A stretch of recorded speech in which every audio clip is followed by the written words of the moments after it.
deification of the leader. You make it so that people believe that the great leader makes the sun rise or something like that. Yeah. He is a necessary part.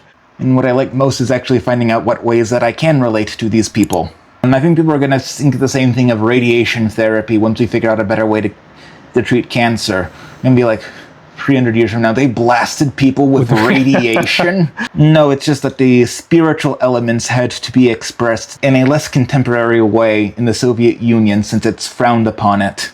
I'm past the Dunning-Kruger curve. You're past the curve. That's good. For me, it was a sobering experience to be like, oh, every time I'm taking a bite of meat, like, I really, after a while, you lose. And I'm like, I don't know, it just came in a package and it looks neat and clean. Again, meat comes from the store, not the cow. Yeah. Not knowing where your food comes leads to problems of food waste. Whenever I need to concentrate as I mentally go through the sets of moves. That's what you said before. And beats.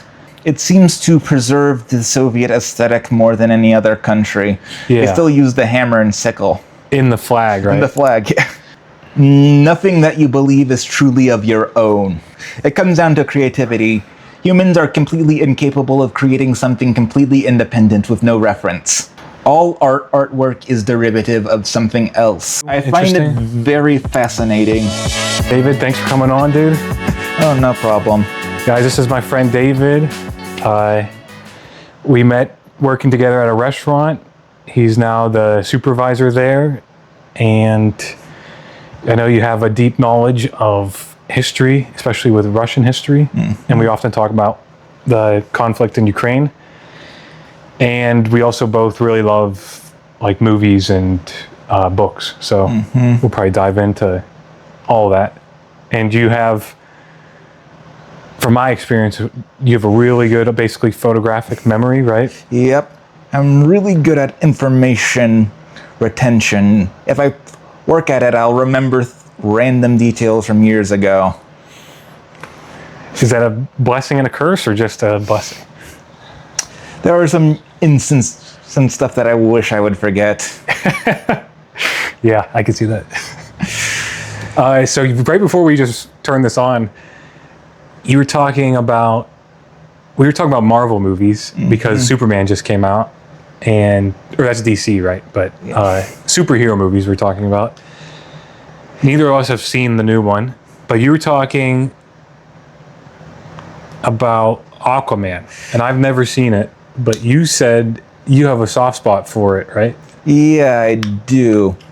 It's definitely on the upper end of the DC movies. It's no Wonder Woman. You would put that as like number one? Yeah, number one. Is that the first one with Ben Affleck in it? Yeah, the first one was really good. The second one was trash. I heard that, yeah.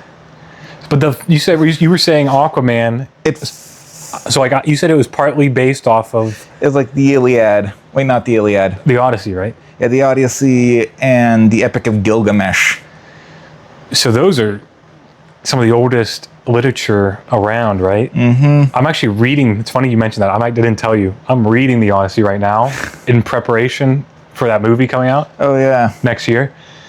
And I'm surprised at how much I actually like it and I'm enjoying it outside of like having to read it in middle school, you know. But I read the Epic of Gilgamesh too a while ago.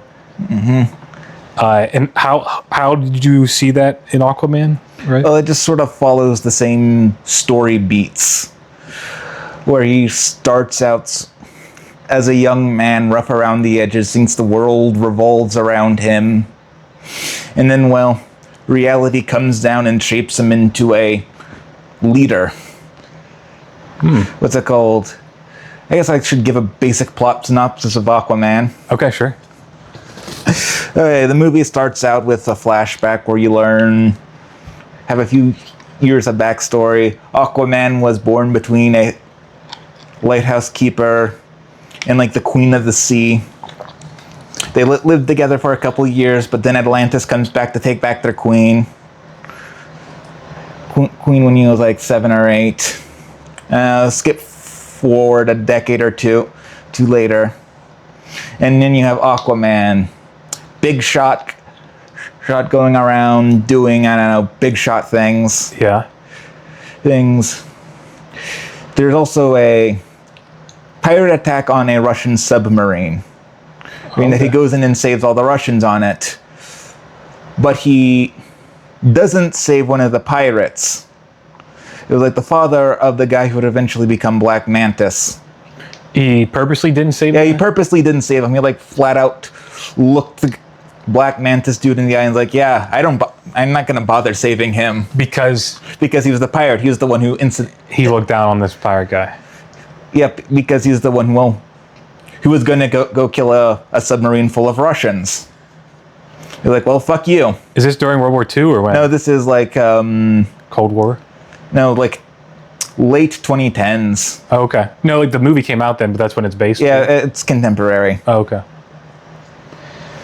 So he doesn't save the pirate. And he ends up drowning. And dies. And dies, which becomes Black Mantis's motivation throughout the movie. So he's not too big of a character. I think he shows up for like a fight scene later on. How else does it kind of parallel? Well, or what's next, I guess? Next is Aquaman needs to go to Atlantis to fight his half-brother. So his half-brother wants the crown, but he can't do it legitimately because he's not the oldest or something like that. So he goes in there expecting just to do his normal thing, flex his muscles, and wipe everybody out. He gets the shit absolutely beat out of him and gets nearly executed. Then Johnny Depp's wife comes in and saves his ass. Oh, I forgot she was in this. Yeah. Yep, Amber Heard. Yeah. Blinked for a second. And breaks him out, and then they go on sort of like a epic quest where he's like slowly learns to mature. And by the end of it, he comes back to fight his brother again. He is a young leader. Okay. He's more mature. Uh-huh. He's not... Fights wiser. He fights wiser. He's fighting for a reason beyond self-satisfaction. And he's fighting to become king and then like to be a good ruler? Yeah, become king instead of a good ruler, instead of just to satiate his testosterone. Yes, okay.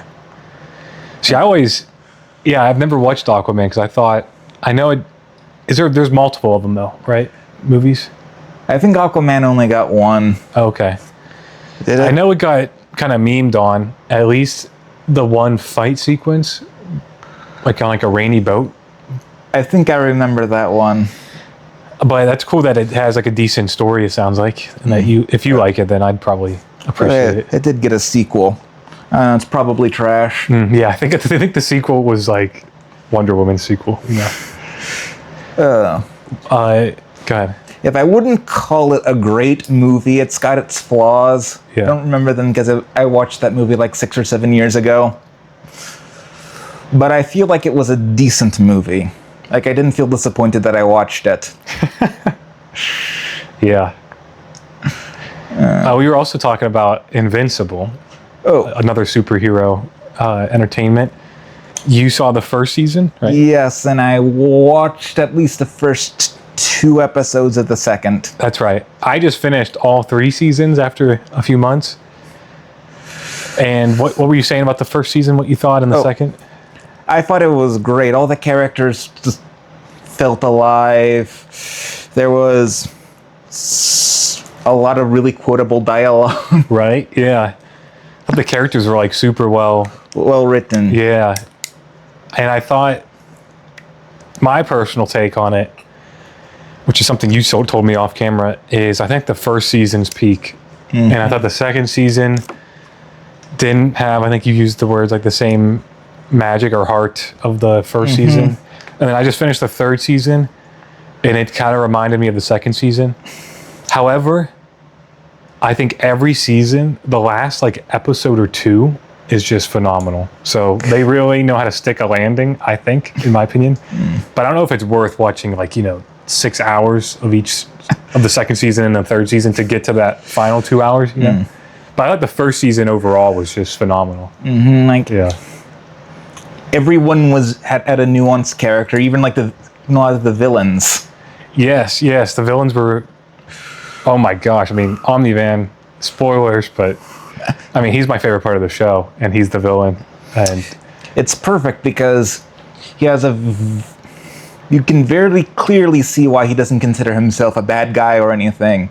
He has a well thought out plot plan. Yeah. Even some of the more monstrous things, like when he refers to Mark's mom as just a pet. Well, do you not love your dog? Yeah, but then I don't. So you didn't watch season 2 much. He eventually starts missing his wife, and he has a change of heart, which you could probably guess from the final scene of season 1. I don't know if you remember. So he's beating up Mark, and he remembers the baseball game. He's like, "Why am I doing this?" Yes, the baseball game. I forgot about that part. That was a great scene. I think I shed a tear or so. And then he flies away crying, and then he goes into depression. At least they show this in the second season. He grows out his beard. Did you see this part? I've seen pictures of it. Pictures, yeah, on social media. And then he tries to fly himself into a black hole to kill himself. Oof. And instead, he sees like a ship with these like bug creatures on it, and they're getting sucked into the black hole, and they don't want to die. So he goes and saves them, joins them on their planet, starts a new family. Actually, has a whole change of heart, and still has like that indoctrination from the Viltrumite and being raised like that, but he's slowly becoming more and more, emotional human, and I think that's pretty cool. What's it called? That's a decent character arc. But yeah, his villain motives were. It reminded me of almost like Thanos, because it was like it made sense on some level why he was. Maybe like he was using the ends to justify the means, but on some level you could see how like someone would get to a perspective and like it's something that someone put thought into. Yeah. It's based off comics, right? Yes. The person that wrote the Walking Dead comics. Oh, I didn't know that. And did you ever see Walking Dead, the first season or 2 on TV? I watched it up until about season 5 or 6, I think. Oh, wow, okay. I watched, I think, the first 3. I don't know about you. I thought the first couple seasons were amazing. Like, I was hooked. It was about after they got out of the prison. That was, yeah. Everyone kind of had the same, it seems like, send-off point. Where they stopped watching it. But yeah, I think Invincible is just so good, and the end of season 1 was just pitch perfect. Really, really well done. I mean, you can tell by how many memes that came out of that. Yeah. A good way to judge at least how impactful something is how many memes came out of it. It doesn't have to be good. It can be good, it can be bad, but it has to show impact. Because it means people are like engaging with it. Yeah. Like I've seen a lot of memes from the show The Boys, and I haven't even watched much of that. Have you seen The Boys? It's like I haven't watched any of it. It's like a superhero, but it's like real. It's not anime, but it's kind of the similar concept where it's gory and. Yep, it's the quote unquote realistic. Yeah, but it has a ton of memes online, and like a lot of parallels with like politics and corruption and power. Speaking of which, I've been keeping up on the Epstein files. A minute missing from the video. Yeah. And they ran it through an AI or had a professional look at the footage, and they said it wouldn't even hold up in the law court. The metadata shows someone definitely messed with it. And it's apparently not even of his cell. It's like... I didn't hear that. His cell is the floor below and in the corner, and this is like watching a completely different hallway. Yeah, and they still had to doctor it. They said they doctored it because you could probably see Epstein walk into like the elevator beneath or something, I think I read. But what do you make of the, I guess, the White House and how they've changed the story and how they're treating it? They probably they probably just saw how big the iceberg was. Well, I don't know if you kept up completely. So if, like a month or two, or they ran on the thing. Yeah, they ran on releasing the files. And then like a couple months ago, Pam Bondi, like, It was like, I think she's some kind of person in charge of this stuff, security. And she said, I have the list on my desk. I just need to release it. And now the story a few days ago was the list isn't real. It doesn't exist. It was never real. And then the story like yesterday was like, it is real, but Obama or Hillary made it. So I didn't hear that it wasn't last part. real. Now it is real, or now it's not real, and now my opponents made it. I was always confused. You help me with this. Is why a lot of Donald Trump's base, I mean, he even fanned the flames, really rallied behind releasing the files when I knew that Trump would be on it just through his connections with Epstein. So like, he was clearly one of the frequenters to the island, and yet they ran there on. was no evidence that he was on the island, though he did ride his plane from somewhere to Miami, or was it from Miami to somewhere? Oh, really? Okay. But if these files got released, do you think he's on there? Is that why they're I think there's probably something on everyone, including him, right? including him. Yeah. Even if you weren't on the island, there probably was something on someone. I mean, given to like his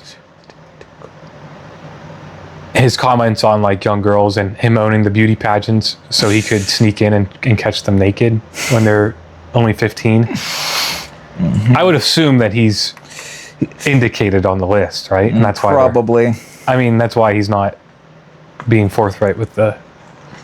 But like you said, I read somewhere else that they said Hillary's also on them, and someone else, I forget. Maybe it was Biden. I forget. Okay. Probably. This is one which and I said that even if he wasn't on the island, they probably have something on him. Even if he's never interacted with Epstein directly, though he has. Yeah. Though everyone interacted with him, so we start getting into sort of cult-like behavior. Once you have dirt on someone, you can have them start giving dirt on other people. Facebook does something similar where they have shadow profiles, where they'll have information about people who don't even use the website gathered from other people. Oh, wow. If you ever connect to your contact list with Facebook, they'll be like, okay, this number is Marge. Marge is mom to this person, or this person, and they can figure out who this person is via the contacts and that sort of thing. You can do the same thing when you have enough information on anybody. Sort of. Yeah, crazy. The last episode we recorded was kind of about waking up.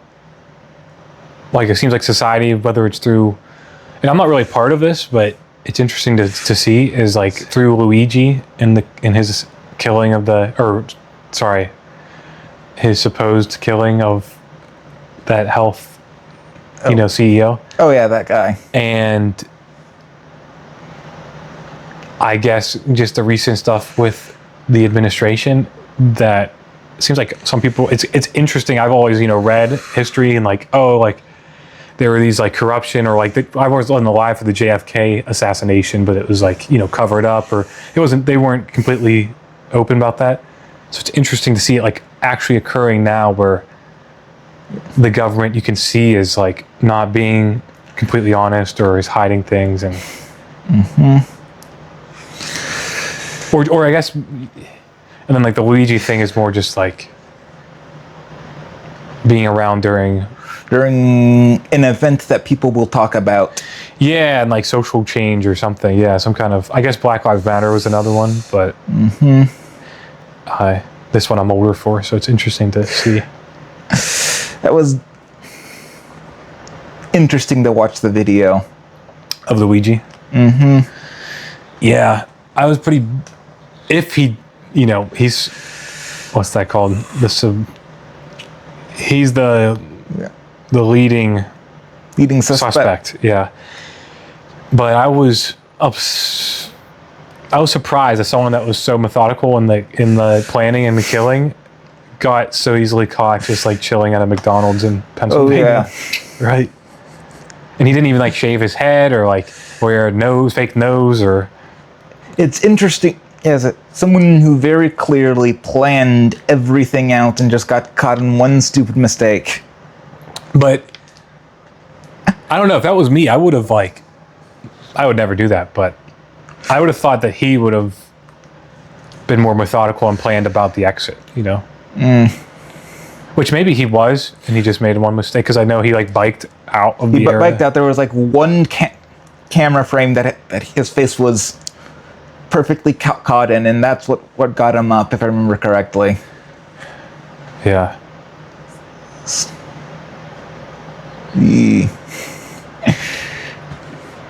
Like the picture where he's practically smiling in the camera. Is that when he's at the coffee shop? I think so. Yeah. But yeah, I don't pay too much attention to the news recently because it was just kind of draining ever since like the election run up. I just kind of started tuning out more. How about you? Do you? I've just been busy. Busy? Yeah. That's good though, because I feel like paying too much attention to the news, which I've done at points, is just draining. Then if you pay too much attention to the news, you stop noticing things, or you notice too much that you don't notice the gorilla photoshopped into the CAT scan. You know that story? Yeah, go ahead, explain that. There was a study where some people photoshopped a gorilla into a person's lung lung CAT scan, or whatever the hell they call it. Yeah. And it showed like a terminal lung cancer. So they showed it to a bunch of experts on the subject, and they immediately were drawn to the lung cancer. And they didn't notice the gorilla at all. Meanwhile, they showed the same pictures to normal people, and they immediately picked up on the gorilla. There's also the gorilla basketball video. You know that? Is that like when they're playing basketball and a gorilla just walks by or something? Yeah, they would give people like $20 if they could see how many times the basketball was dribbled. So they just randomly had a gorilla walk in the background. Yeah, and they didn't notice it, right? They wouldn't notice it. Meanwhile, people who weren't told about the monetary incentive noticed it immediately. It's called selective blindness is the phenomenon. And that applies to the news, you're saying, where like... If you hyper-focus on one specific aspect of the news, you start losing greater picture. Or even like two sides of an argument, maybe, where it's like, you know, maybe two extreme views, but then if you're out of the news, it's like, oh, I actually don't fall into either camp, right? Oh yeah, that's the two-position fallacy. I think at least that seems what it's called. Sounds like when you think there's only two positions to something, or you must fall into one logical extreme of the other. So that just comes from most of the people who want to discuss a subject usually follow into an extreme. I'm wondering, is there anything that looks like you do pay attention to history then in the news somewhat? Do you have anything that you don't have an opinion on? Like, I'm just wondering, like, because like you just said, if someone wants to talk about something, they have usually an extreme view. Is there something that you're like, hands off, I don't know enough about, haven't paid attention to? I can't think of that because it's hard to think of things you don't know. Yeah, sorry, tough question. I just thought that was interesting because earlier you mentioned that something was outside of like your knowledge. Oh yeah, I was talking about the Chinese influence on tiny Pacific Island nations. Oh yeah, that's right, yeah. But you didn't know. Yeah, but I have a very surface level understanding of it. They give you a TLDR, or for the people who don't know, China's going in and bribing government officials on tiny nations like, I don't know, Melanesia, Polynesia, Guadalcanal, and they're getting the government in the backbone to allow favorable conditions for China, or to get international favors, sort of to form a coalition. Yeah, and maybe is that to control ocean routes too and stuff? Yep. These tiny Pacific islands are some of the most important places in the world for international shipping. It's from these islands you control the Pacific. And if you control the Pacific, you control like half of world trade. Yeah. I know you said this is not something you know a ton about, so I'm not going to ask you. But Taiwan's one of those islands, right? Yes. Yeah. Not only from their manufacturing base, Taiwan is one of the islands you need to control if you want to control the Taiwan Strait. Which has like an insane amount of commerce goes through there. Yeah. It's probably up there with the Panama Canal or the Suez Canal, with how important that area is.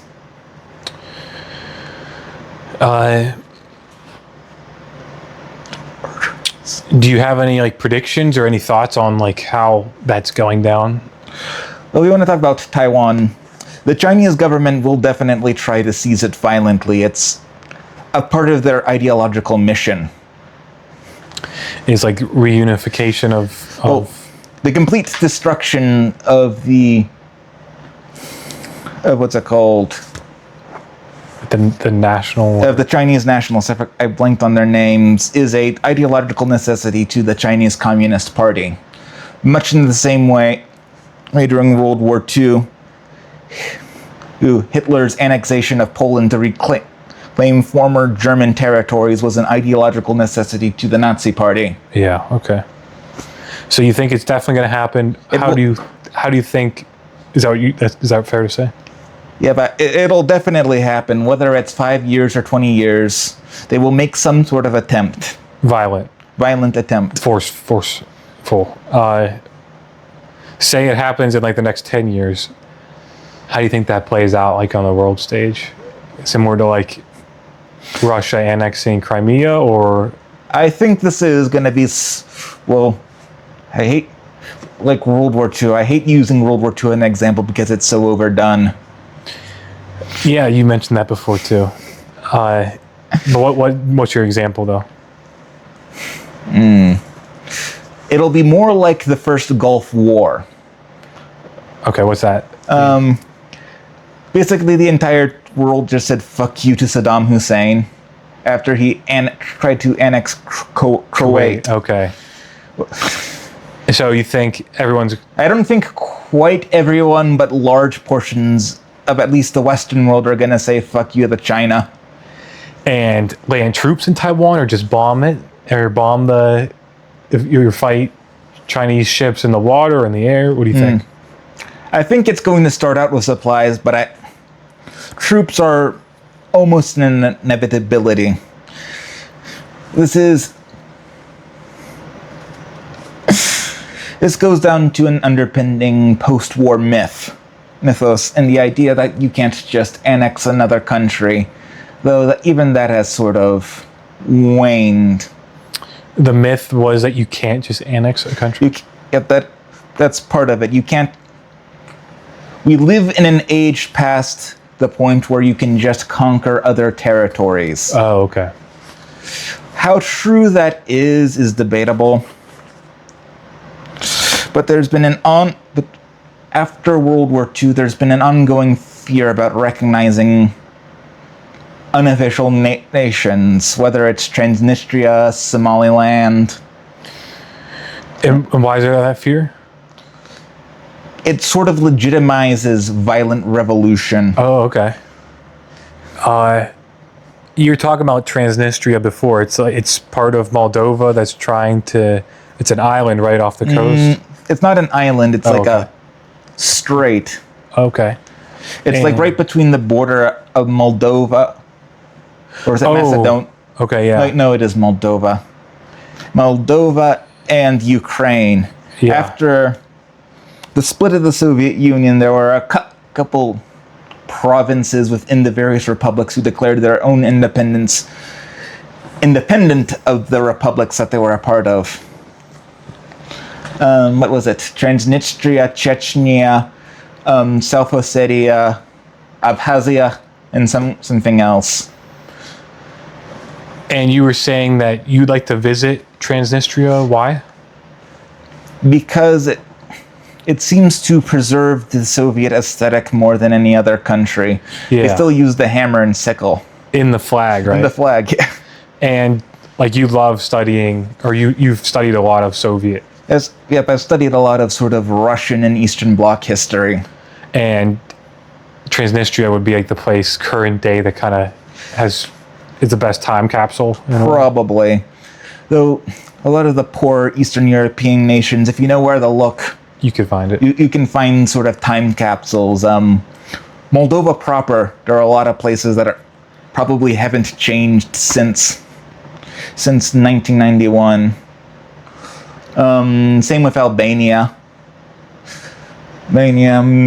Some of the poorer parts of the former Yugoslavia. And why is it that you are attracted to Soviet and Eastern Bloc kind of history? I think I've asked you this at work before. It's alien to what I know. Yeah, okay. That makes sense. It's kind of like I would like to go to Japan because it just seems so contrary to my life. I mean, I would also love to go to Japan, but everybody wants to go to Japan. It's very true, yeah. I mean, But back to like Soviet history and stuff, it's so alien, you said, right?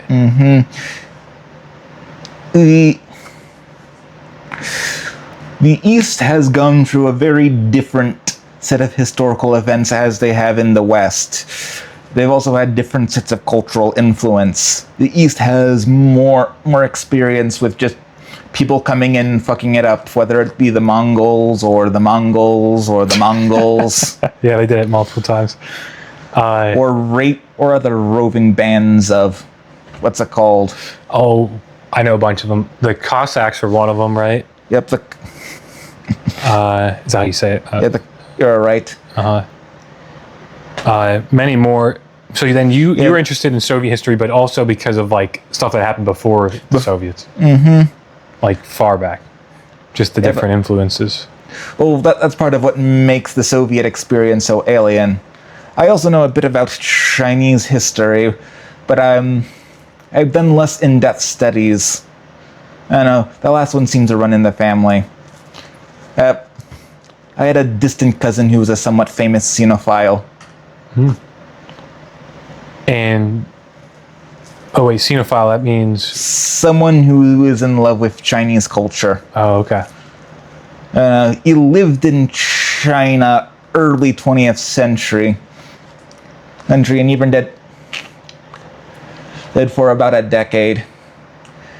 Did a lot of art influenced by China. He even worked for the government during World War II as a professional discriminator. He was an, I think his exact job title was something along the lines of expert in the Oriental form. Oh wow. So his job was to like pick out which ones were. He was to profile various people and figure out who was actually Chinese. Oh wow. That's crazy. Our boss that we have, who's Thai, he's also part Chinese. I don't know if you knew this. Oh, I didn't know that, but that makes sense. The Thai royal family's Chinese. Oh. Well, he's not royalty, as you know. Yeah. But he mentioned that his family, maybe 3 generations ago, came down from like Western China, where it's real poor and rural. And he just briefly commented to me that like the level of poverty that not he experienced, but like his grandparents or whoever came down from China, the reason they left rural China to Thailand was because it was just levels of poverty and like famine that he said we couldn't even believe. And I didn't know about that. Oh yeah. If you ever want a good book about that, read the Good Earth trilogy. It touches on the sheer amount of poverty that was in rural China sort of 200-ish years ago. Is that the book you said before that you've liked a lot to me? Yes, it's probably one of my favorite books. Pearl. Yes. This Pearl S. Buck's writing is just amazing. Okay, what Pearl S. Buck? That's Pearl S. Buck. Pearl S. Buck. She was buried actually not too far from here. Buried not far from here. Okay. So she's American, but wrote. She was American. Her parents were missionaries, so she like grew up in China. Okay. And then this book, The She Great actually knew, Earth. Sorry, go ahead. actually, the distant cousin that I mentioned earlier actually knew her Nah. How, like in person? Like, in person. He was like he did art for her. Oh, wow. He illustrated at least one of her books. He illustrated one of her books, your distant cousin. Is that how you heard of her books, or did you? I read The Good Earth because it was assigned reading in high school. I remember it's actually one of my favorite high school English experiences. It was we were just assigned the book and we were told to read the first 2 or 3 chapters or something like that. So it's the class and we're supposed to discuss the book. Yeah. I am the only person who actually read the book. Yeah. So me and the English teacher start discussing Watership Down and everybody's just nodding along like, yeah, that totally is what happened. Watership Down, what's that? It's a book about rabbits and their epic quest for a new home. So you guys were playing a joke on the rest of the class. Yep. And the rest of the class end up reading some of it, or no? Did they get in trouble? They did eventually started reading it, but they just didn't for whether the first assignment was. Yeah. Yeah, I was guilty of that too at some points. I may have done that once or twice. Yeah. Though I was really good about reading. I actually got held back a year because of it. You got held back because you were good at reading? Yes. What happened? Okay. The school I went to technically didn't have grades, but they would split. They had an adolescent program, and there was an upper adolescent program, and that was also bifurcated. It unofficially by age, but it was done by. It was ninth graders in one section, and 10th. It was 10th in one section, and 11th and 12th in the other.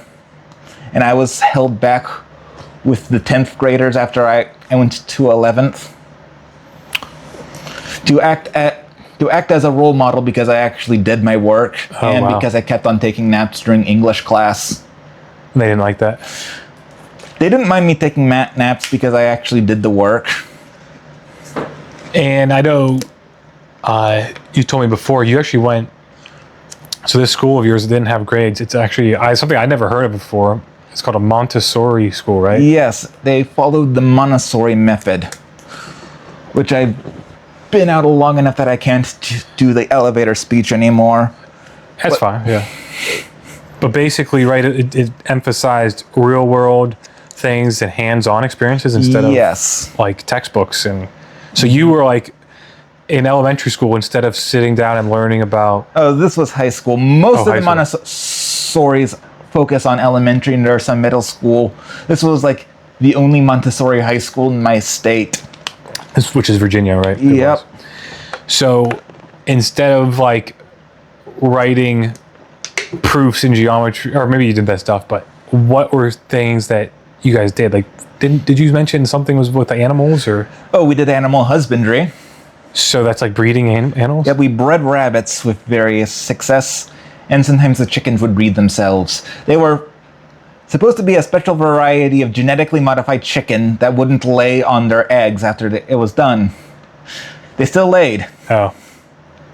But that, I'm guessing, you still remember that, so that... Yep, I still remember that. We also would raise chicks. We mail-ordered a bunch of chicks. Wow.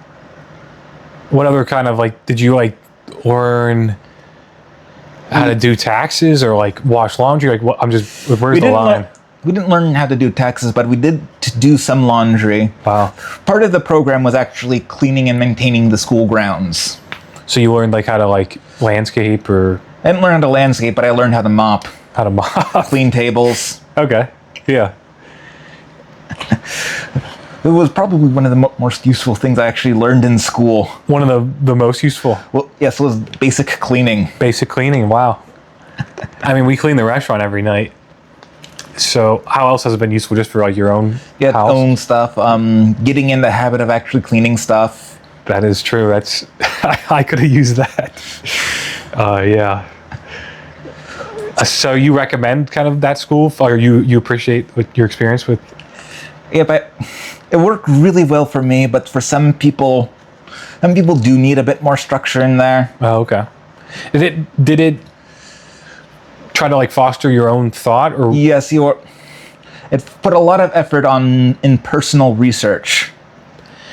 so I had some projects because I'm in my student teaching when I was trained to be a teacher, where I would give students more free reign to choose their own research and then do it themselves. Oh yeah, we did that all the time.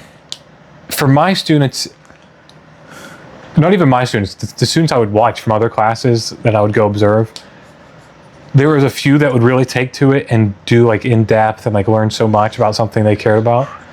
But then there's a bunch of them that like just turned in the bare minimum, zero effort. Is that like how did they avoid that there? Well, some of it is there's a self-selecting sample size. It's a private school, so the people who get put in there are naturally going to be the type who tends to be self-researching, or something about the public school system didn't work for them. Oh, okay. So most of the people did really do their own. Yeah, did their own research, and we always got the slackers. We'd sort of like tell you to do better, or it would just reflect their grades. But you didn't have you had letter grades, but not. We had number grades, not letter ones. Oh, so it was okay. like 1 through 5. If like you ever have kids in the future, do you think you'd send them to a Montessori if they wanted to? I think so. Yeah. Probably not public school, but my hatred for the American public school system is it. Is what? That's a rant for another day. Okay. Yeah. Long story short, as I left the public school system about halfway through 3rd grade, functionally illiterate, in about a year and a half, I'm reading at a college level. After you left public school? After I left public school. Through your parents' help or Yeah, through my parents' help. Wow. I spent a bit of time homeschooled. Wow. And you don't want to get into that anymore? Not really. Okay. That's interesting though. I'm glad that at least your parents and you were able to. It helps that my mom's was an actual teacher. Okay. Mm-hmm. I mean, something I know that your mom also taught you and you do is Scottish dancing, right? Yep, Scottish Highland dancing. Scottish Highland dancing. And you will actually go to like these events and festivals around the Northeast, right? And compete. Mm-hmm. And you guys, your sister and your family friends, your mom, yep. You guys are like the usually first place or... my sister is, but... Okay. But you at one point were... I was decently good. Yeah. If I fell out of it at one point and only got back into it about a year ago. And you still do it, right? Every other Friday or every Friday? About every Friday I go to classes. And there should be a competition at least once a month. Actually, there's a big one going on right now. Really? Where's it at? Oh, we're just finished. It's at Grandfather Mountain, North Carolina. Or is it South Carolina? Is your sister there now? She didn't go this year, oh, okay. But my mom did. She was part of staff. Oh, okay. In the Scottish dancing, I know you mentioned before, like our job sometimes at the restaurant when it's real busy is stressful. And I think you said like that dancing at times helps you kind of calm down and stuff. Scottish Highland dancing isn't like ballet where there's choreography. It's a set of dances, and all the dances, there's a certain group of moves and counts. Something that I've done pretty much whenever I need to concentrate as I mentally go through the sets of moves. That's what you said before. And beats. Yeah, that's cool. So it's like a way for you to like basically meditate in a way, right? Pretty much. Yeah. That's cool that you have that in. It's some of this stuff has been so ingrained into me that I'll be in the nursing home and I'll still be going over the beats of the Highland Fling.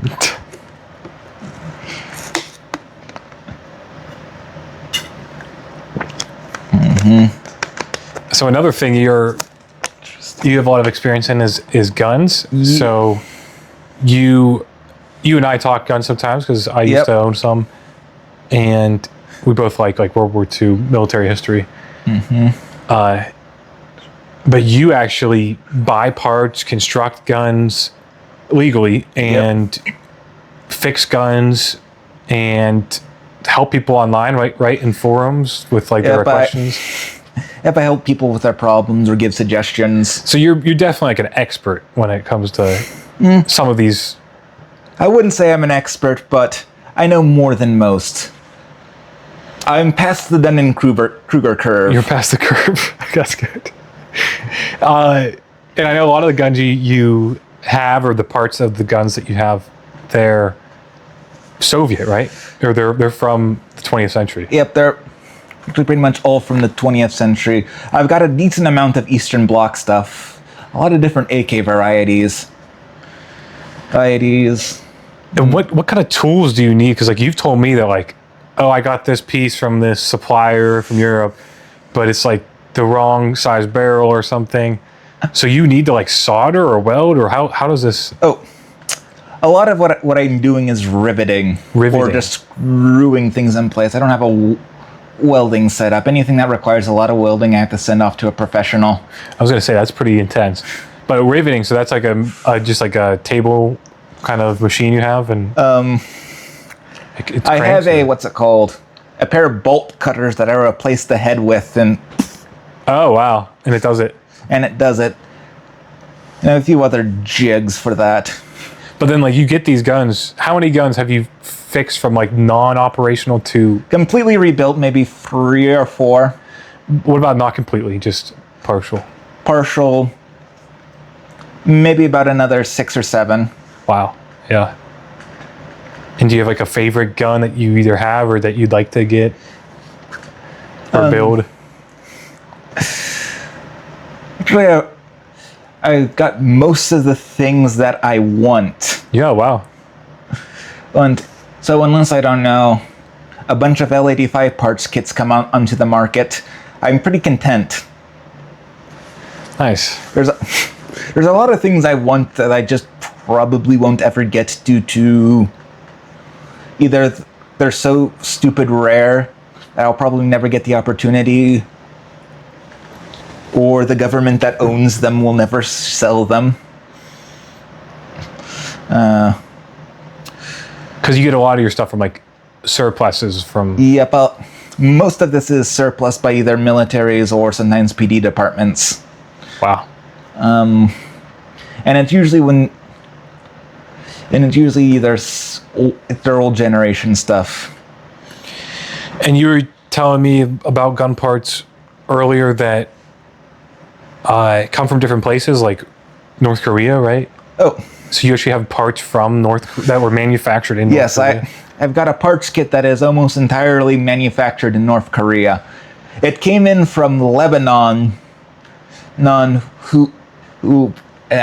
came from a stash in Lebanon that was left there by Syria when they occupied it, who then bought it from North Korea sometime in the 70s. And now it's in your hands. Yep, now it's in my hands. And you were saying the quality, right? You notice a quality difference between what comes from North Korea and what doesn't? Yes, it's not good, right? Not good at all. Okay, the front trunnion of an AK should be about 23 millimeters in spec. Sometimes they're a bit big. This one was 23.1 millimeters. That's enough to take a standard AK barrel and just push it all the way in. Normally, you'd need about a 12-ton press to do that. Oh, wow. So just their level of precision is not good. And just their build quality is sloppy. There's machine marks on everything. Wow, okay. Unfinished edges. There are parts that have actually snapped off that are broken, like the handguard retainer. There's a little lever on the front sight block that flips a little half circle to hold part of the barrel in place. This is hard to explain without reference. It's okay. And that little lever snapped off. Yeah. I've never seen that happen on anything else. Damn, so that's pretty interesting to me because I don't have any contact with, that isolated nation. But that's cool that you kind of have some. I heard that they just opened like a beach resort. Did you see that in the news? Yep, I heard that. They've always been doing this thing. They made a big deal when they opened up their first theme park back in the 60s or 70s. Kim Il-sung went through and personally tested every ride to make sure that they were safe. At least that's how the story goes. Yeah. Didn't he hit like... He's hit like 60 holes in ones and ever. Something like that. He's the world record for holes in ones, and I think some world record in probably basketball too or something, right? When you go through the North Korean propaganda, it's very predictable. A lot of it goes down to there was a problem. Great leader came in here and instantly solved it. Or we were doing something and great leader came in and said how we could do something better. We were going to make the second highest stone pillar in the world. Then great leader came in and said we should add an extra 10 feet to make it the tallest stone pillar in the world. Stuff like that. So I'm just wondering, because I'm not that knowledgeable on this stuff. Why do they go with that type of propaganda? Is it to make sure that like people feel like the royal family or that the leading family is special and like they can't be replaced? It's to deify the great leader. You see this a lot in sort of Asian monarchies where they see great leader or the emperor or the king or whatever as a literal manifestation of God. Odd. It's crazy. It's not something we have here. No. In the Western tradition, the king was chosen by God, but they weren't God themselves. This comes from the monotheistic tradition. But over in the East, often you're saying that they are actually like a product of God.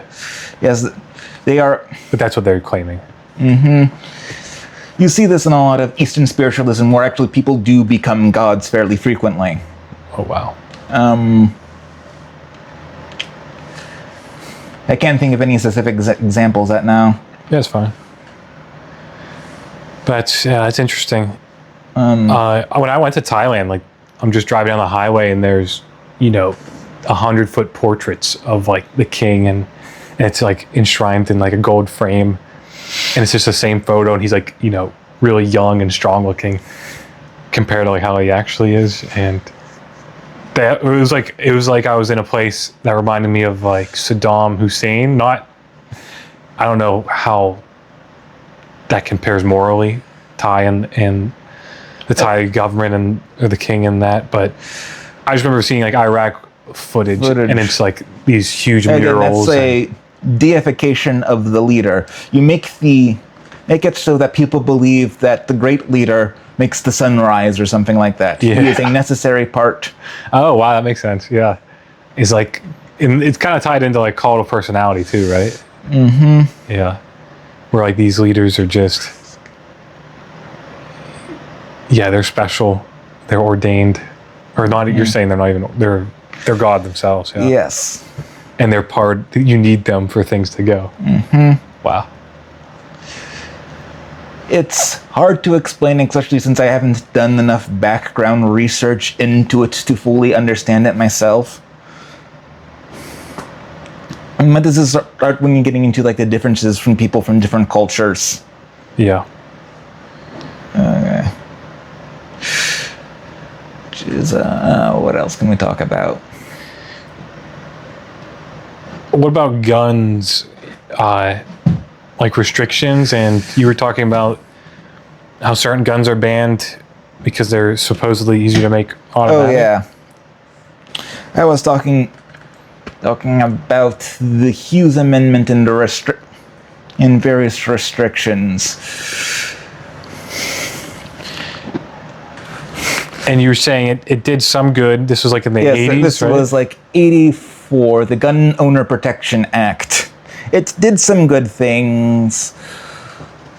Most notably, it protects people transporting firearms through a state where that they are illegal as long as they're going to a place where they are legal. You cannot be charged for illegal possession.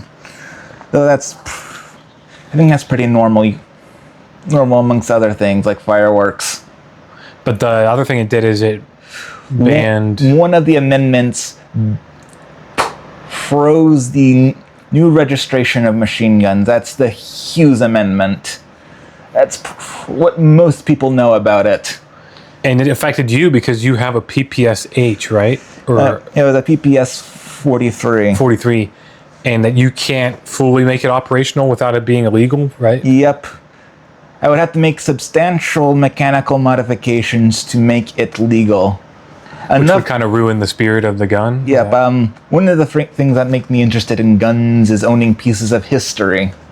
And if you make too much substantial of a modification, then it's just not the gun that I want. Okay. It's like, it's wearing the shell of what I'm interested in. There has been some good news about that lately. One of the things that came out of the big beautiful bill was the removal of the taxation on some of the things regulated by that. The Hughes Amendment affected previous law from 1933, the National Firearms Act, which put a $200 tax on the transfer of machine guns, suppressors, and shotguns and rifles with barrels less than 18 inches, though the barrel restrictions were amended to be on rifles to be 16 inches later on.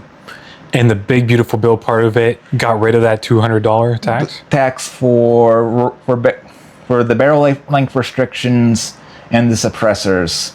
They initially wanted to remove those two entirely, but it was lost in compromise. I barely know anything about the passing of these bills and how like the compromise and all that works, but how, like that seems like such an obscure thing for them to like be doing. I'm not judging that, but like how do you think that came to play? Did the NRA come to them and be like, hey, you should include this? Or this was more, it was, yeah, the NRA doesn't really care too much about NFA items. It's mostly just old people and their hunting rifles. But like, so it was other gun rights organizations who were pushing that. They probably asked the administration to put that in the bill. They were asking for a lot of the congressmen to put that into the bill. To write that in, okay. And that they would use that as like bonus points, brownie points for their constituents? Or? Yep, it's more so just throwing red meat to the constituency. To be quite blunt, the people who actually care about these laws probably measure in the single-digit percentages of this country's population. But Go ahead.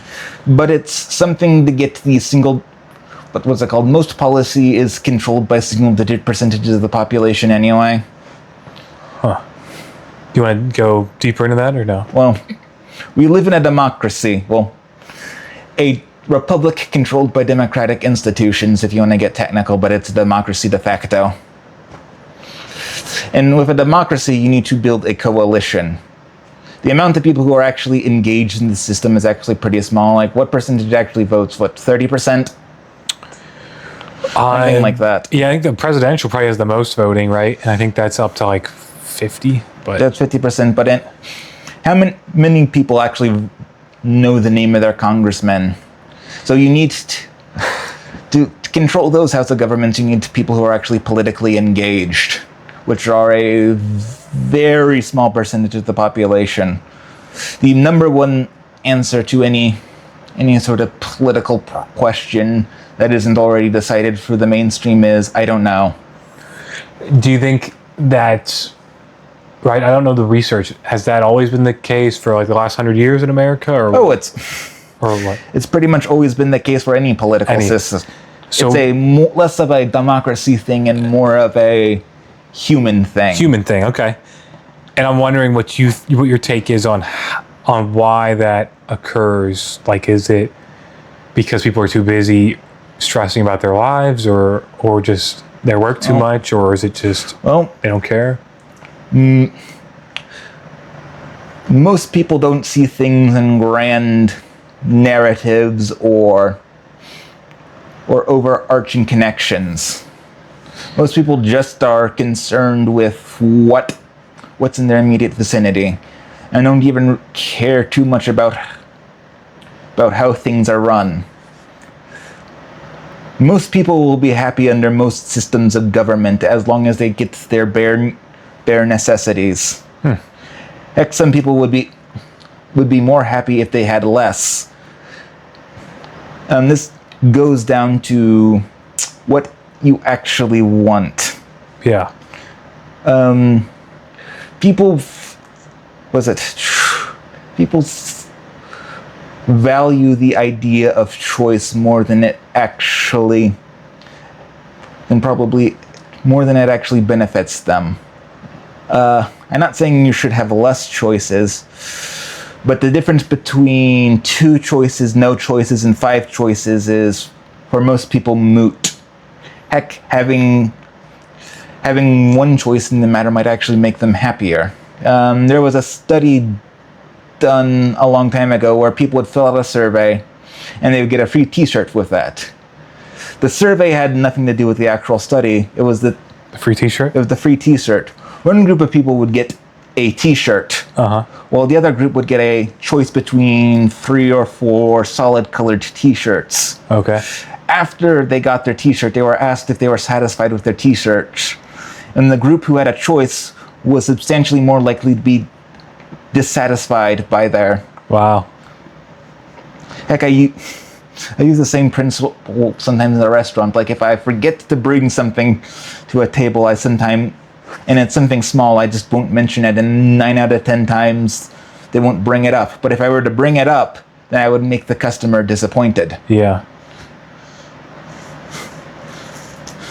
Yeah, that's interesting. How do you see that, like, in your knowledge, in your reading of Soviet history and stuff, when like they had famines and they didn't have as much market access, right? As like the West. People with less knowledge of what they could have are going to be more satisfied with what they have. I mean, that's pretty pertinent too, right? With like social media and just... Now everybody can see everybody's carefully selected pinhole of each other's lives and are judging themselves based off of that instead of their normal day and day. Or they're comparing themselves to the 0.001% of society. Yeah. It could drive you insane. Yeah, and you said, so something that we actually touched on many times on this pod already, on previous episodes, is figuring out like what you want and really kind of analyzing desires. And you said like a minute or two ago about it comes down to like what people actually want. Oh, we're going to get down to revealed and stated preference. Are you familiar with that? Mm-mm. Okay, in sociology you have sort of a preference which is stated, and then you have revealed preference. You see this brought up a lot in marketing. Your stated preference is saying, I want a healthy burger from McDonald's. While your revealed preference is you going out and buying the big greasy 1,500 calorie Big Mac. Yeah. The bacon double cheeseburger. Deluxe. That's a very simplified version of it. But revealed preference, but to give a more academic definition, revealed preference is what you do, stated preference is what you say. Oh, okay, yeah. Anything that applies often to, like, you've seen it in your own life or other people? Again, I say I want to write a book, but I don't actually write the book. I see. Yeah. My desire to do other stuff trumps my desire to actually write, even though I actually do enjoy writing. And when I do sit down and actually write, I like it. That's like me with like, I have a guitar in the other room, and I played once in the last year and a half. And the one time I played, it was like so much fun, but I haven't picked it up yet. Yeah. I even heard someone say recently, they're talking about reading books, and they're like, I never finish books. That's all for show, to like tell someone you finished a book. Yeah. They're like, I just read until I'm not interested anymore, and then I don't force myself to finish it. Well, that goes into why you read. Okay, there are two reasons why people read. They either read to read, or they read to gain something. Yeah, I think this person was not reading fiction, so they were probably trying to gather information. Gather information. Most of what I read is nonfiction anyway.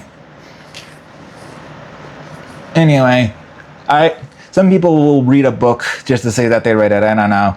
I went out and read Ayn Rand or the Communist Manifesto. Yeah. Well,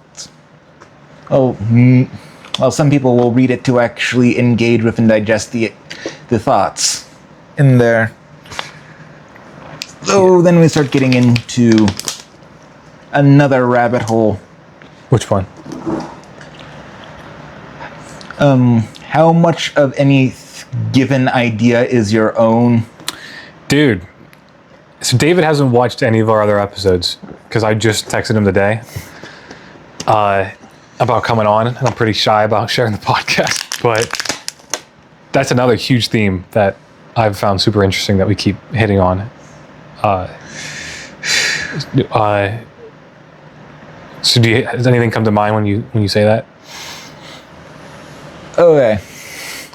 Like making sure that like the beliefs you have are they're your own, right? Yep. On one hand, nothing that you believe is truly of your own. On the other, it comes down to creativity. Humans are completely incapable of creating something completely independent with no reference. All artwork is derivative of something else. That's like a famous quote, right? All art is derivative, yeah. What is unique is how it is then processed out of it. Star Wars is basically just a ripoff of I've seen it, The Last Kingdom or something. Of The Last Kingdom, but the execution of it... Or The Hidden Fortress, whatever it's called. Or The Hidden Fortress. Yeah. Is a unique experience that makes it Star Wars. So if the creator of that original, I think it was a Japanese movie, film, got mad at George Lucas, would you think that's justified or not? Probably not. Yeah. I've never watched said movie. Oh, yeah. So I can't say how much of it is inspirational or outright ripoff. Because this is a gradient. Yes. And I read more into Star Wars, actually, because I was curious if he really did just rip it off. And so like that a Japanese movie we're talking about, it had like this C-3PO and like R2-D2 sidekicks. Like the plot followed this. That's what Star Wars, if you pay attention, it kind of follows those characters. You're right. Yeah. And that started, or he got that idea from that film, but they were just like normal people in that film. They weren't robots.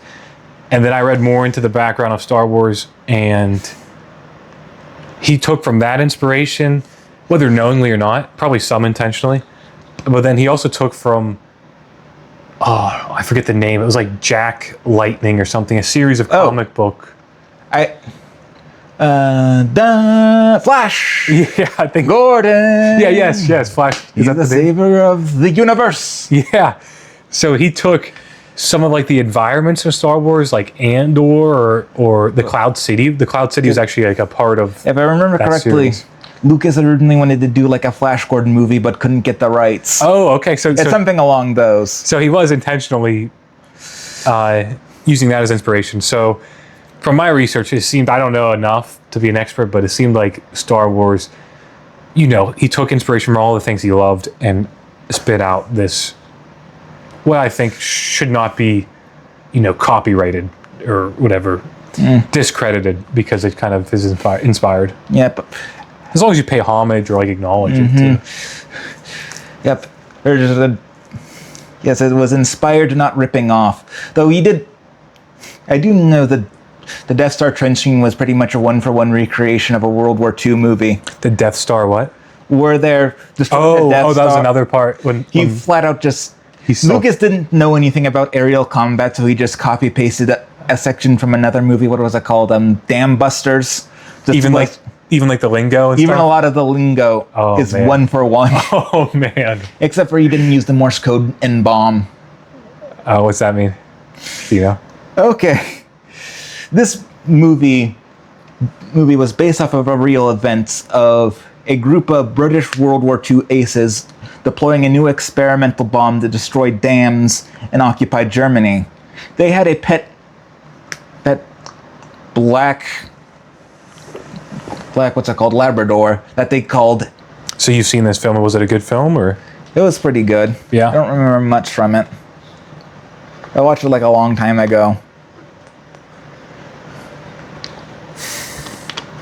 So besides like art, though, even with like beliefs, it's really hard to know like if you believe something truly, right, or if it's just something that was like indoctrinated on you or cultural or right. What's it called? Yep, all belief systems are a product of their environment, at least to an extent. Do you ever like? It sounds like you do. You wonder about how that affects you in your beliefs, or do you ever like? Has there been a time where you challenged something? There've been a few, though I've come to a zen point where I realized, does this question really matter all that much? That's one of the things when you start getting down the autistic lines of thinking, where you start hyper-focusing on various details. You sometimes you lose the tree to the bark, much less the forest. That's funny. So I go down research rabbit holes sometimes too, and you're saying that like sometimes it's like it's not even worth figuring out. Sometimes it isn't. Yeah. That's when you start getting down to the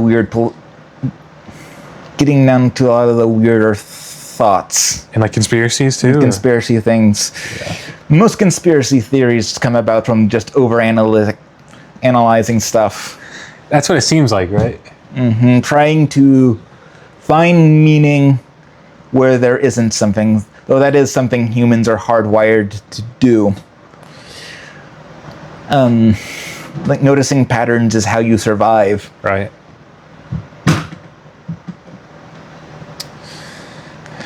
If you don't notice patterns enough, then you're going to fucking die when you don't realize that the orange stripy feline is there to eat you. Mm-hmm. But if you notice it too much, you're going to get distracted by the bark of the tree and never notice the fruit growing on top of it. Yeah. Actually, the last episode, they were talking about conspiracy theories too, and there's like... So the guest we had on, Luke, my brother, was hosting it with his friend Avery, who I know. And I don't think they actually believe these theories, but they were just sharing these conspiracy theories. Have you heard of some of these crazy ones? They're like... It's about like there's like a hidden continent or something. Oh yeah, the hidden continent one, isn't it? I know of it, but I've never looked into it. Yeah, and there was like another one about like an advanced species in Antarctica or something. I've heard that one. All kind of, I'm like... There's the Hollow Earth one. Do people... there are actually like probably hundreds or thousands of people, right, that believe in these things. Mm-hmm. There are probably hundreds of thousands of skit shows out there. And again, you can get into sort of a quote-unquote induced schizophrenia if you isolate yourself enough.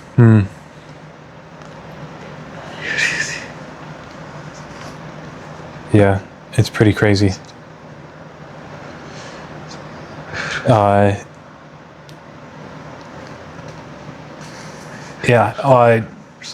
know one other thing I'm interested, I always ask you about is like, so I use Reddit, but not as much anymore. But I do, and I've used like the dark or the deep web, whatever. It's both, I guess. I find it interesting, just like kind of these lesser known spots on the internet. And you have some experience on 4chan, right? Often like helping people with guns, with like fixing up guns. I spend a lot of time on the weapons board. I avoid the political boards like the plague because it's just room temperature IQs talking to each other. Is that what goes on over there? Yep. And I'm talking in Celsius. Talking in Celsius, what's that mean? The room temperature in Celsius. Oh. So 0, is that? Or 0 would be freezing. Oh, that's freezing, yeah.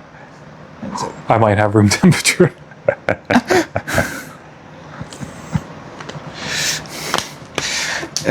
It's one of the few places on the internet where you can say something and not have it come back to you at all. Because there's no personal like details, right? Show? Yep. It is theoretically completely anonymous, though. If you post under a name or post enough private information, no one can help you. Okay. You know, something I found kind of related is interesting is, you know, like there's like these live streamers are really popular now, like twitching, like if you've heard of Twitch and stuff. These famous ones, like that have millions and millions of people tuning in, they often get doxxed. Is that the right word? Yep. And I think part of that, right, is where they find out where you're live streaming from, like your address. I'm surprised that that's still... What I was reading was like that these big streamers, they can't really protect against this. Is that true? The only way to be secure on the internet is to unplug your computer. So, but it seems like it's like almost, if these people that have some hacking experience or computer knowledge, it seems like intermediate level skill. These people can just dox people, and it's not that hard. If you know what you're doing, it isn't hard. But the biggest barrier to not everyone being doxxed all the time is just how little people know how to understand a computer. If you know how to open up a command prompt, you're in the top 10%. Oh boy, like that's I don't even think I know how to open one up. If you can install FFmpeg, you're probably in the 1%. FFmpeg? What's that? It's a transcoding software. It takes different files and converts them to another type. Oh, I just type in like PDF to JPEG, and then I just drag it and drop, and it does it for me. Yeah. I learned to do that when I had to start converting large file types, and I couldn't just do that. Oh, okay. Yeah, so you're saying the only safe way to browse the internet is to unplug and not use it. Yep. Use books. Use books. Even like the dark web, right? I'm pretty sure now the U.S. government can find you. Yep, if anyone's determined enough, they can get at you. Here's a story that I heard the other day. The 1 millionth Minecraft account was given a special cape. Oh, no. Apparently, a few years...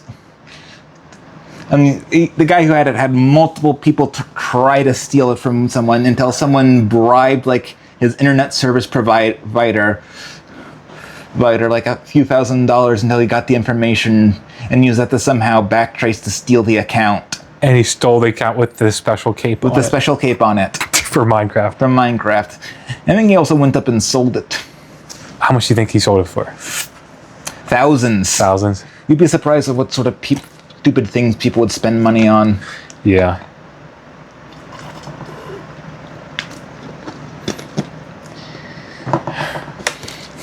Yep, I just heard that story the other day, and I just can't stop thinking about it. Why? Which part? Being sort of like a monkey falls cursed. Being given something and then have everyone try to steal it from you. Yeah. I just read a story about a lady won the lottery for like 20 million. So like she only gets 10 million after tax. She got tipped a lottery ticket when she was working at a restaurant like us. And she went and cashed it, and it won. She got 10 million after taxes. And the guy that gave her the ticket was suing her for some of it. her co-workers who said they're entitled to split that with her are suing her. And I think like the restaurant owner is also suing her. It was like, so in the end, you know, it's probably a nightmare for her just to win. Probably. Yeah. That's hilarious.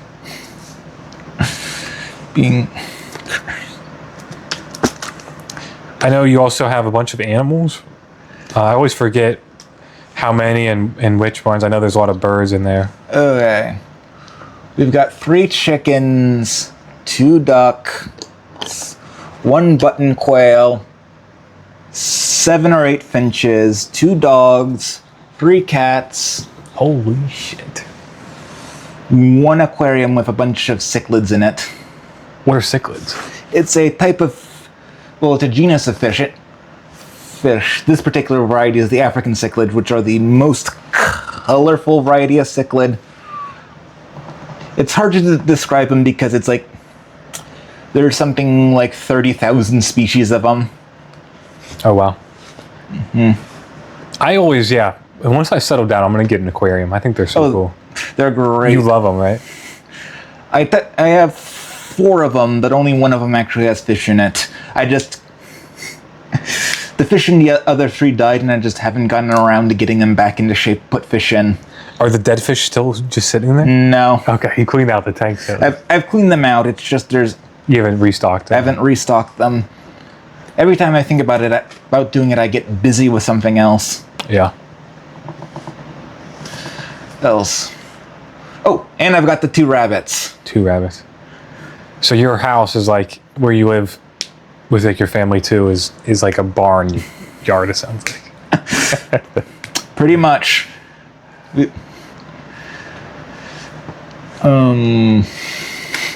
It's a full-time job to take care of these animals. Yeah. Would you do it on your own? No. So like you wouldn't recreate this? I would not have nowhere near this amount of animals. I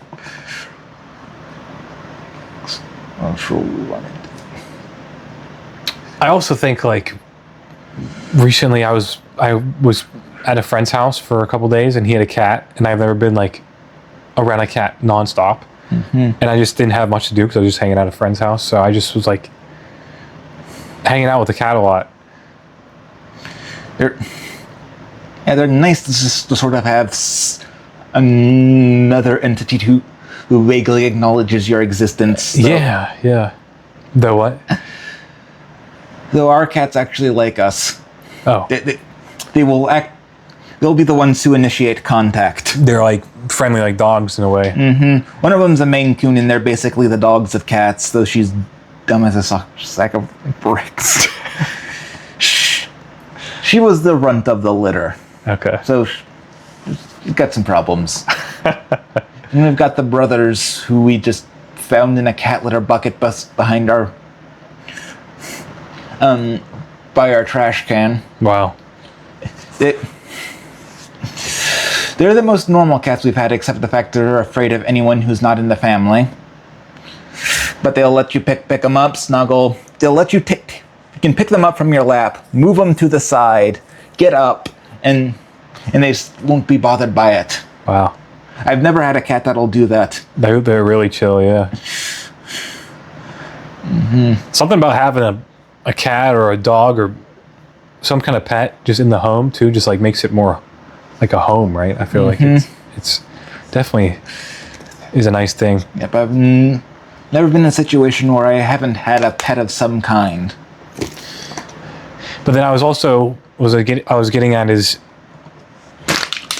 I forget who, but someone was really, maybe I saw like a video online about like factory farming. Oh.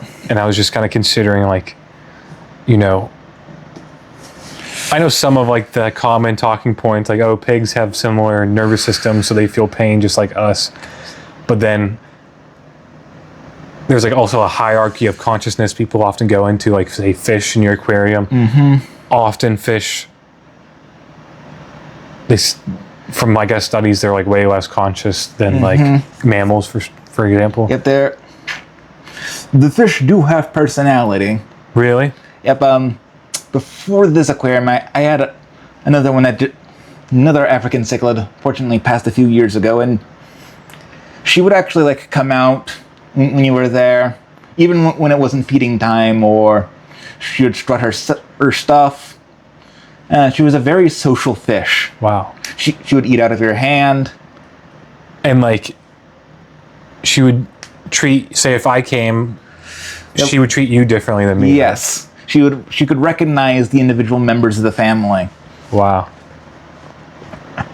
And like, there's a bond, you feel like, or a bond can be possible with like a fish. It can be. It's different than, let's say, with even like a dog. Yeah. But a fish are able to recognize the individual person. At least some of them are. Yeah. Okay. But do you ever consider like I know you eat, well, neither of us are vegan, and I hunted as a kid, which there's arguments like that's, you know, a quick death versus like factory farming where apparently they live in like these terrible conditions. Do you ever like question or mull over, or is that something that's like you think's not worth it? That falls into the not worth it category. But the way I see it is humans are carnivores. We pretty much need meat, and there's so many of us that this is the only way we can really seem to get it. Right. Because I think it's mostly proven that like we do need meat, whether it's vitamin B or all the other special The things. overwhelming majority of vegans live unhealthy life. Right. I can to the point where I'm able to just to guess who the vegan is. Right. So we work at that Thai restaurant together, and like it's always like maybe it's, I don't know if it's the chicken, what came first, the chicken or the egg, but the people that order, the guys especially that order like tofu and make their dish vegan, or they order just veggies, they look a lot less healthy and like of a healthy body weight than the meat eaters. Yeah, there's can't think of the right word. There's definitely a noticeable difference to them. Right. Do you think it's the chicken?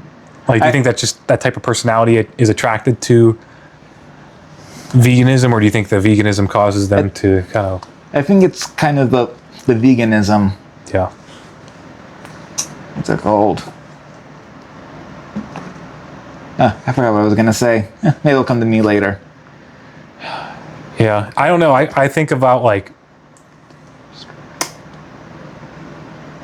how, like, say like Thomas Jefferson, he had slaves, right?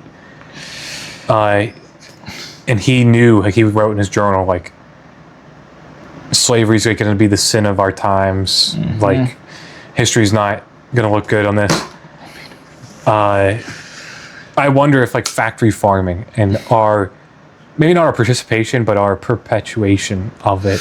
It probably will be once people start to figure out how to 3D print meat. Well, I heard they are like, not the Impossible Burger stuff, which is like I'm talking about like real meat. Yeah. I heard probably within 10 years that'll be a viable option, alternative. Is that something you would eat instead? As long as it provides the same nutrition and flavor as real meat. Yeah, right. It's going to be one of those things when people look back to things people did in the past. Or like the barbaric medical treatments. Yeah. I can't think of anything at the moment, but a lot of the trial and error that led to the medical advances that we have now are going to be looked down as barbaric, but that's just because we didn't know better or weren't able to do better. Yeah. I think people are going to think the same thing of radiation therapy once we figure out a better way to treat cancer. And be like, 300 years from now, they blasted people with radiation. To kill the cancer cells, right? Yeah. Instead of giving them, I don't know, an unobtainium. Oh, some new thing. Yep. Yeah. Yeah. I guess I just kind of, so like there is the option, especially in this area we live in State College, to buy what they call as culled meat, CULLED. So that just means like it was hunted or like raised on like a real farm. So I wonder for myself, I'm like, once I have the resources and the money to actually, because it is a little more expensive usually, to switch from like buying factory farmed meat from like grocery stores and just buying like, oh, I'm going to buy, the leg of a cow, which will feed me for a month from a local farm or from a hunter or whatever, so that animal wasn't subjected to like inhumane stuff. I would consider it better socially, but not morally. Okay, can you explain that? I think it would be better for society if there were more small, independent farms producing well-raised. Yeah, and like maybe like, I know the big factory farms, like it's like, terrible for the environment, and like some of that probably gets into the meat, right? The chemicals or the steroids. That sort of thing, yeah. But I wouldn't consider anybody even actively choosing to buy factory farmed meat as any less moral as the one when going out of their way to get humanely raised meat or even the vegan. This is when we get into social versus individual morality. Do you want to get into that? This is goes into the subjects that I don't feel qualified enough to talk. Okay. Enough to talk about. Gotcha. Yeah, I don't know. It's just interesting to me because we actually talked about hunting on one of the past episodes, and one of the commenters, one of our big fans, was like appalled at like the story, and I just explained that like that's just like how I grew up was around hunting. I had to shoot a groundhog about 2 weeks ago because it was causing damage to the foundation. Right. So, on one hand, I get where they're coming from. Like I have other friends who I met through college, and they're like from cities, and they're like, "You like gutted a deer, and like you killed Bambi," and it's like a shocking thing, and it is like a powerful experience. It does feel like elevated when you are hunting and like killing an animal.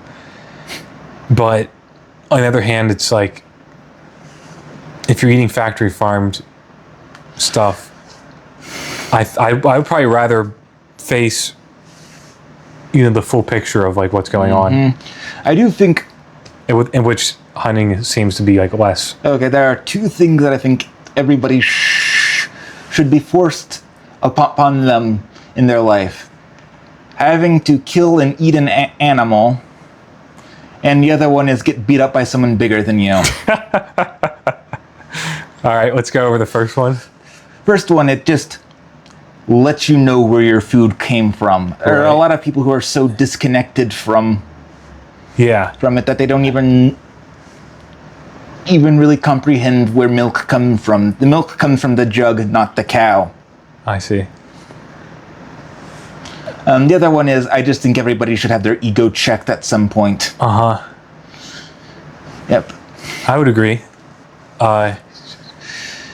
That commenter, though, I appreciated the comment, and I still I don't hunt currently, but I do remember at one point shooting a deer that like I harvested or whatever and ate for months, and I fed my dog too.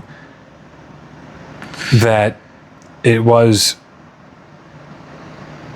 very sobering to like be in like I don't know if I should describe it because I bet you weren't wasting a lot of that meat. Yeah, and it was like my dog at the time was allergic to like any kind of like store-bought dog food, so like this was like a clean dog food that would help her rashes go away, so like it was a win-win there. And for me it was a sobering experience to be like, oh, every time I'm taking a bite of meat, like I really after a while you lose. And I'm like, I don't know, it just came in a package and it looks neat and clean. Again, meat comes from the store, not the cow. Yeah. But like even the milk, like I went and got milk from a local farmer, and like you can see the cows. And even like when he like puts it's in this huge vat, and then he like has a faucet and it goes into the jug. But it's like a sloppy process, and he's covered in dirt, and it smells like cow poop and milk spilling everywhere, and it's not consistent as like the grocery store. And it's not as packaged and sealed. Yep, I know. I picked up milk at the dairy earlier today. Really? Yep. Which one? On Myers. Oh, Myers. Okay. Yep. But that is cool, just to be like, to become aware again of like, and remember how like not sterilized and like. I guess you could also say the same thing about growing your own food, but I feel that's less of an impact than taking a life. Right. Yeah. Yeah, like growing a carrot versus buying a carrot. Yeah.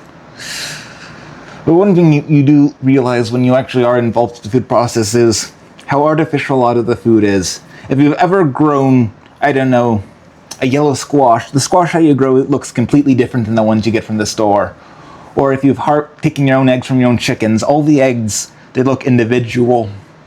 Not like the perfectly sized, perfectly shaped ones you get from the store.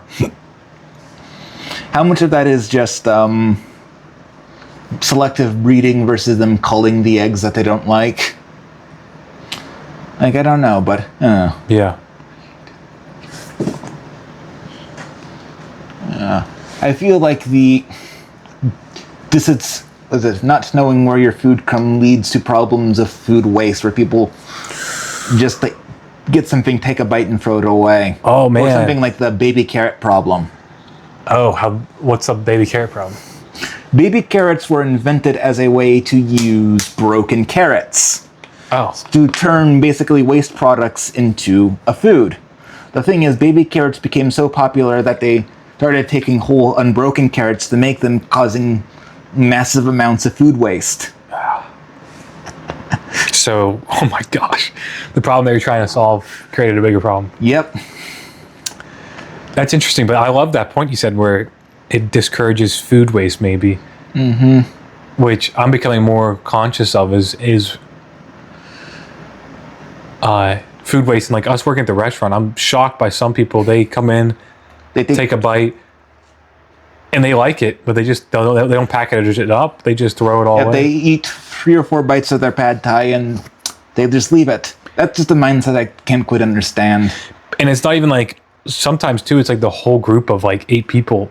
The whole table is just covered in like 90% edible entrees, right? And it's like, but I often come from it from like the financial perspective. I'm like, oh, I gotta save money and like I'm gonna eat that tomorrow. But then also like the food waste, like the environmental side and even the moral side, if we're talking about like meat. It's interesting. You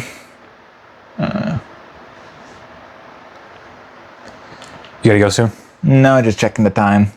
Just a little bit more, I think. Okay. If you're done. Yep, I got plenty of time. Is there so we also talk about video games a lot. Mainly because like The Last of Us, the show, and then and then I mentioned the Metro game that you actually were the one that recommended that to me. I had a free download code that I gave to him. Yeah, that was awesome. Is there any games? I know you're into Stalker, the Stalker I've been series. Playing Stalker 2 on and off. What do you... Because so we actually have podcast clips too, so if I don't know... I don't think there's that much Stalker media, right, on YouTube, so... Yep, it never got particularly mainstream popular, but it's always had a very dedicated niche fan, at least here in the West. In the East, it is super popular. Really? Yes, if you go to Eastern Europe, anyone who plays video games would have played Stalker. The first one or even the second one? Oh, the original sort of trilogy. Oh, okay. I forgot you showed me before. There's the first game, then there's a sequel that came out like a year later, and there's another one that came out a year or 2 later. And for people that don't know, this is a video game series that is made by a studio in Ukraine, right? Yep. And it deals with, it's like a survivalist horror type game where it deals with like nuclear fallout in Soviet bloc, or what is it? It's a more spiritual disaster, though there is radiation. It takes place in the Chernobyl exclusion zone after a second disaster fucks up reality. So you have the nuclear threat, and then you have various reality distortions throughout the area. You also have mutant creatures of various explanations. And what about the game, like, do you like so much, or the whole series, I guess? Like, what is it, the vibe or It's the fact that it feels like you're a part of the world. You're not playing the stalker, you are a stalker in the world. Oh. And how do they manage that? Like, other than the example you just gave, is it? It's sort of that the world doesn't really care about you. You've mentioned that before too, right? When you go to a quest giver, he doesn't care who you are. You're just another person to do a job. What's it called? Bullets will kill you just as quickly as any other NPCs. Wow. So it's very easy just to turn around a corner and You're dead. You're dead. Yeah. And the game's really hard, right? It is. Yeah. And it's also... Is there different modes? Like, is there a respawn, or is it go back to the checkpoint? Or it goes back to the last place you saved. Okay. Though if you haven't saved in a long time... You're done. And why do you think the game's so popular only in the Eastern Bloc, or the East instead of... It's very quintessentially Eastern, from the vibes to the environment to just the way the story is sort of told. How does that work? Yeah. Yes, even to the... Even once you get to the Eastful, and then the main, I guess, sort of antagonist is a very familiar one. I guess I should probably give a brief synopsis of the story of the first Stalker game. Okay. Okay, the game opens up with a cutscene of a car driving through a street. Then during what's called a blowout, where sort of a reality storm goes out and fucks things up. This car gets blown off the road, and then a stalker comes in and takes you out, and you've got a tattoo on you. He takes you to the starting village, and you talk with a guy, and he's like, okay, you have a PDF that has one mission on it, to kill S.T.A.L.K.E.R. And you go around the entirety of the zone trying to find S.T.A.L.K.E.R. Anywho, if you're paying attention, you can actually to various background things, and you go to all the locations to do the shit. You can eventually find out that you're S.T.A.L.K.E.R. Oh my god. I didn't see that coming. Or S.T.A.L.K.E.R. And that there's something more insidious going on. Like, you go through a bunch of abandoned laboratories, and you can see there are a lot of mutants in there that look like the mutants you're fighting. Oh boy. Like human mutants.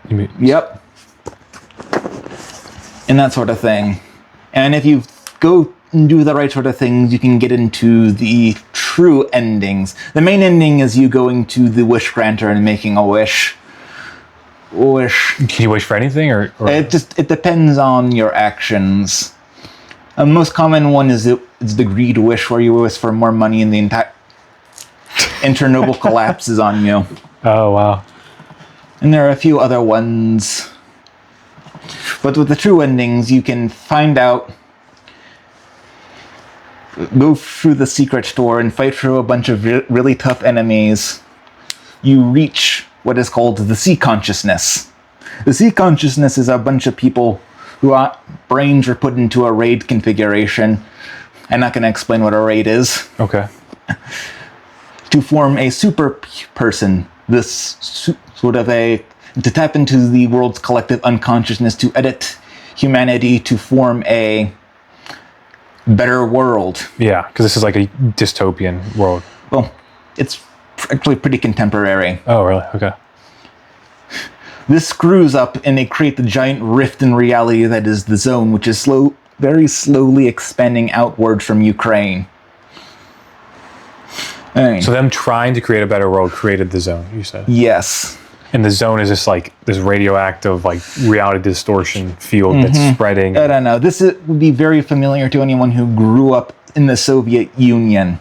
The Soviet Union, at least the Soviet ideology, says that they were trying to create a better world by creating a new human, a Sovietsky Человек, Soviet man.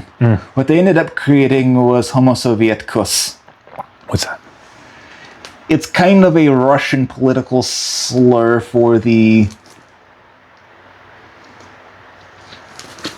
It's hard to explain without cultural context. Okay. But they didn't get their... What they got wasn't what they wanted. Yeah, they fell short. They weren't able to recreate humanity, though. All the people who tried to recreate humanity during the 20th century failed miserably. Yeah. Is that... I guess we'll stick on the game.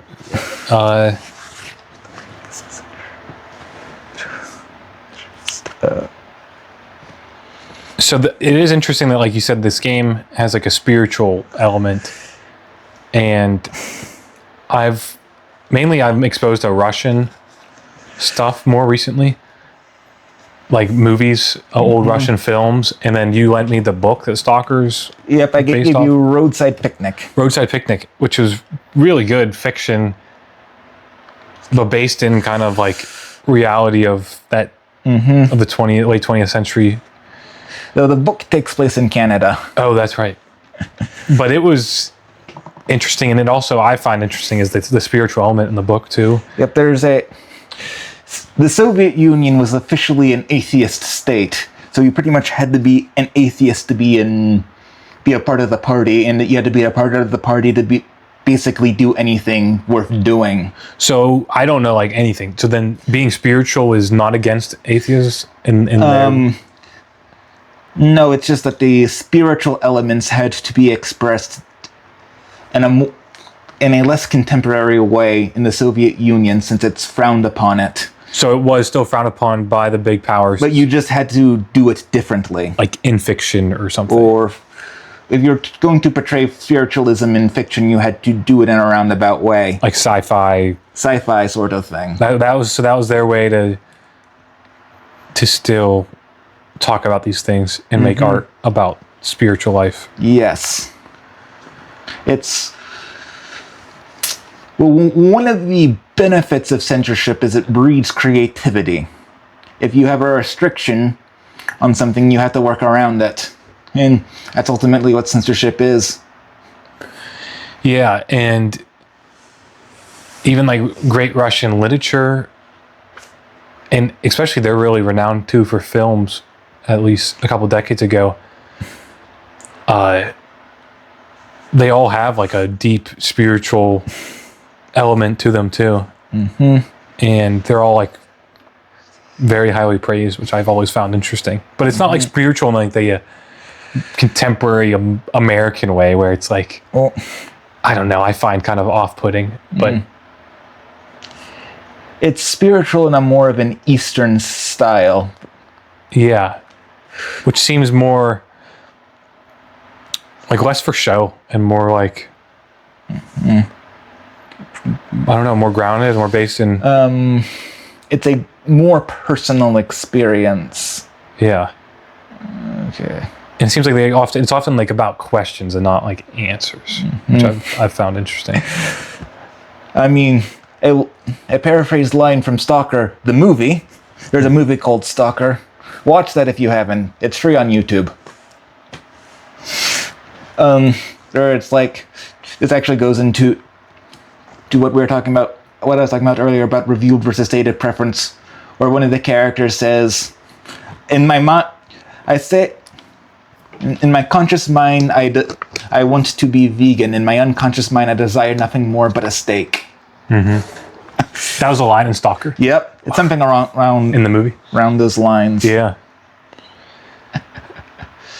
Dang. But you find that element too? I find it very fascinating. Yeah. And I try to incorporate it into what little I actually write. The way they kind of talk about spiritual is the integration of the mundane and the spiritual into the mundane. Yeah, that is a good way to put it. Like there's a movie, so Interstellar, that's a movie I like, or I did like when it came out a lot, and I've just had the poster ever since. Have you seen it? Yes. Very spiritual at the end, right? And very like, very grand, and it was still a powerful, emotional movie for me. But that's like how the West does spiritual, it feels like to me. Where I watched kind of the inspiration for Interstellar, which is a movie called Solaris. And it's from Tarkovsky, who also did Stalker. Yeah, yes, that's right. And it was in 1972. This is the Soviet Union, right? Mm-hmm. And his take on like kind of the spiritual space story was way more, like you're saying, individual, almost like psychological, but also philosophical, like, but very down to earth, even though they're in space in the movie. Yep, what is it? How can we communicate with an ocean if we can't even communicate with ourselves? That's a line from the book it's based off. I haven't read it, though. How can we communicate with an ocean? If we can't even communicate with ourselves. Because in the movie... There's the living ocean. Yeah, spoiler. It's been out for 50 years, so... They're like on another moon or planet, and the ocean that surrounds the whole planet has a consciousness and is like causing the astronauts to hallucinate, or like is trying to communicate with these astronauts. Mm-hmm. But it's like some kind of spiritual experience. Mm-hmm. Of course, this comes down to two different ways of experiencing reality. I actually read an interesting article on this the other day. I forget what it was called, but it was by Milius Moldbug. He's smart, but I don't agree with many of his conclusions. To the to the 5 people triggered by that in your comment section. It was an article about his views on religion. He is an atheist, but he was explaining 2 forms you see the world in. There's a more spiritual and there's a more scientific view, though a large part of the religion is also viewed in a scientific way, at least here in the West. Mm. But you think in this... The East focuses more on the emotional aspects of religion, while here in the West we focus a lot more on the hard aspects of it. Like the specific routines or laws that you have to live by. The laws and that sort of things. It's closer to science than spirituality in some ways. Yeah.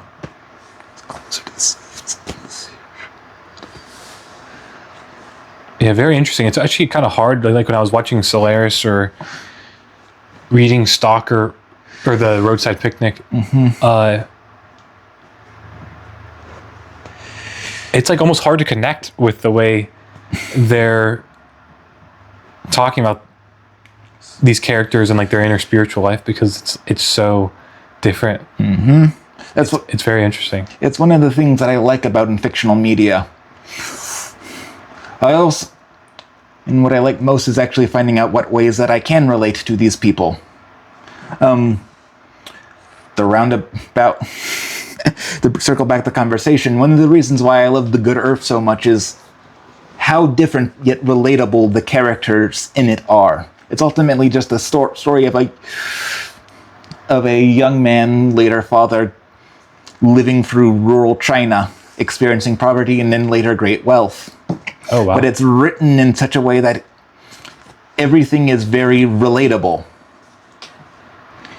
And it also helps that Buck is probably one that has some of the best prose of the 20th century. As I said earlier, one of my interests in Russian culture and literature is how different it is, but there are some ways that I see myself in it. Mm. Mm. Yeah, that's always... Yeah, I've traveled some abroad, and I always want to like go somewhere that's different. Like I don't want to just go to like Toronto, because that's like basically here. Like, you know, it's very similar. Mm-hmm. So like going somewhere where the culture is different, to me, is just so fascinating. Because it ties back to what we were talking about earlier. Is it makes you kind of question how you're living and your beliefs, and and whether or not you truly believe those things, or if they just were put on you. Yeah, a certain amount of questioning yourself is healthy. Though once you start questioning yourself into a pit, that's when you start. Yeah, I've been guilty of that for sure too. But yeah, generally, I really like being exposed in some degree to like differences. Like even we work at the Thai restaurant, and it's interesting to see their cultural differences and how they think.